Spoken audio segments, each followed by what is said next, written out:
আসসালামু আলাইকুম সবাইকে। যে চ্যানেল থেকে আমি জান্নাতুল ফেরদৌস সবাইকে শুভেচ্ছা জানাচ্ছি।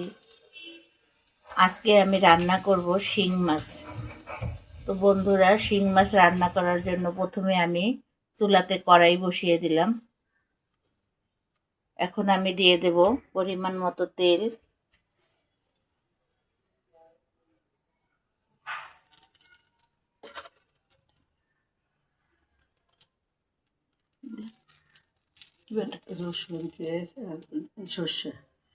রসুন পেঁয়াজ আর সরিষা বাটা দিয়ে দিচ্ছি।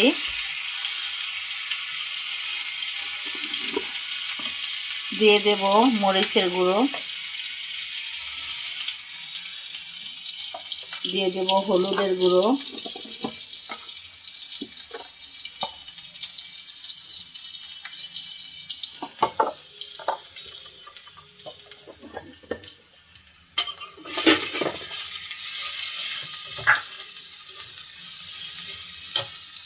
দিয়ে দিচ্ছি পরিমাণ মতো লবণ এবং একটু পানি।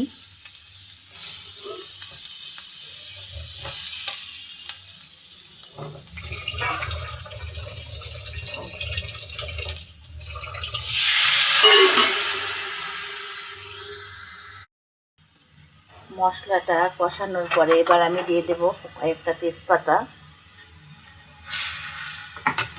বন্ধুরা, এখানে আমি কুটে ধুয়ে পরিষ্কার করে নিয়েছি শিং মাছ। এখন আমি শিং মাছগুলো দিয়ে দেব।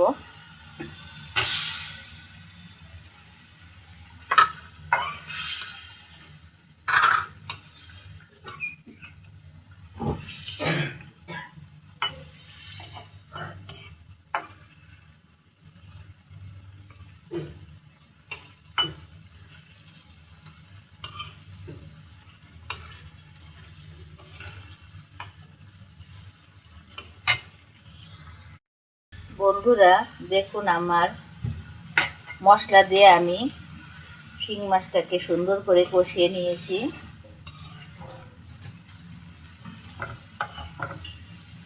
এখন আমি এখানে কেটে ধুয়ে পরিষ্কার করে রেখেছি কয়েকটা আলু।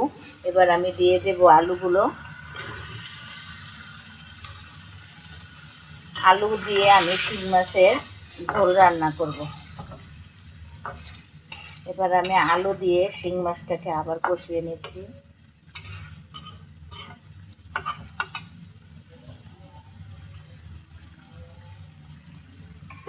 এখন আমি ঢাকনা দিয়ে কিছু সময়ের জন্য ঢেকে দেব। চুলার আঁচটাকে আমি একটু কমিয়ে দেব।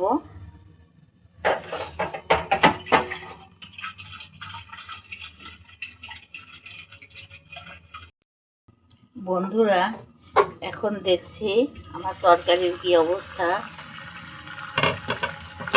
দেখুন বন্ধুরা, আমার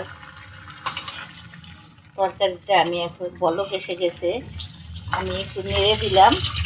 নেড়ে দিয়ে আমি আবার ঢেকে দেব কিছু সময়ের জন্য, যাতে সুন্দরভাবে কষানো হয়। ফিরে আসবো অল্প কিছুক্ষণ পরে, আমার সঙ্গে থাকুন।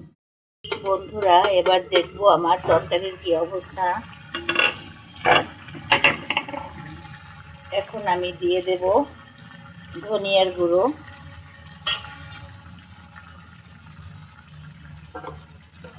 দিয়ে দেব সামান্য পরিমাণে জিরা গুঁড়ো।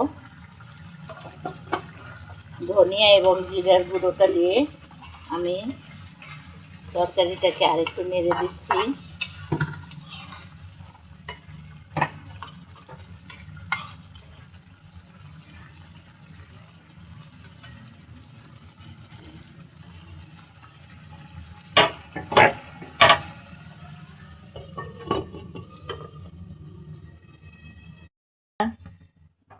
এই চুলোতে আমি বসিয়ে দিয়েছি শিং মাছ ঝোল করে। আর পাশের চুলায় দেখুন আমি টমেটো সুন্দর করে এখানে টমেটো ভাজি করে নিয়েছি।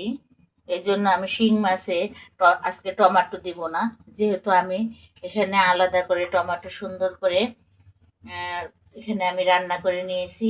শুধু টমেটো ভাজি, অনেকে টমেটোর চাশনিও বলেন। তো বন্ধুরা, আমি ফিরে আসছি 5 মিনিট পরে। আমার তরকারিটা বলক করতে থাকুক। বন্ধুরা, দেখে নিচ্ছি আমার তরকারির কি অবস্থা।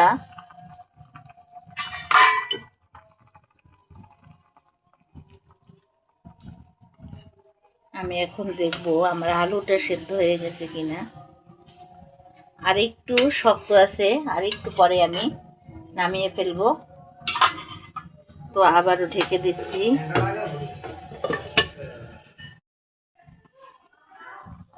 বন্ধুরা, হয়ে গেল আমার শিং মাছ দিয়ে আলু দিয়ে ঝোল।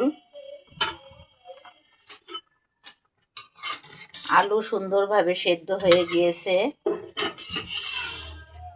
ঝোলটাও দেখুন কত সুন্দর দেখতে লাগছে। তো বন্ধুরা, আমার ভিডিওটি যদি আপনাদের ভালো লেগে থাকে তাহলে প্লিজ আমাকে লাইক, কমেন্ট এবং শেয়ার করবেন। যদি ভালো না লাগে তাহলেও আপনারা কমেন্টস করবেন। তো সবাইকে ধন্যবাদ জানিয়ে আজকের মতো বিদায় নিচ্ছি। আল্লাহ হাফেজ।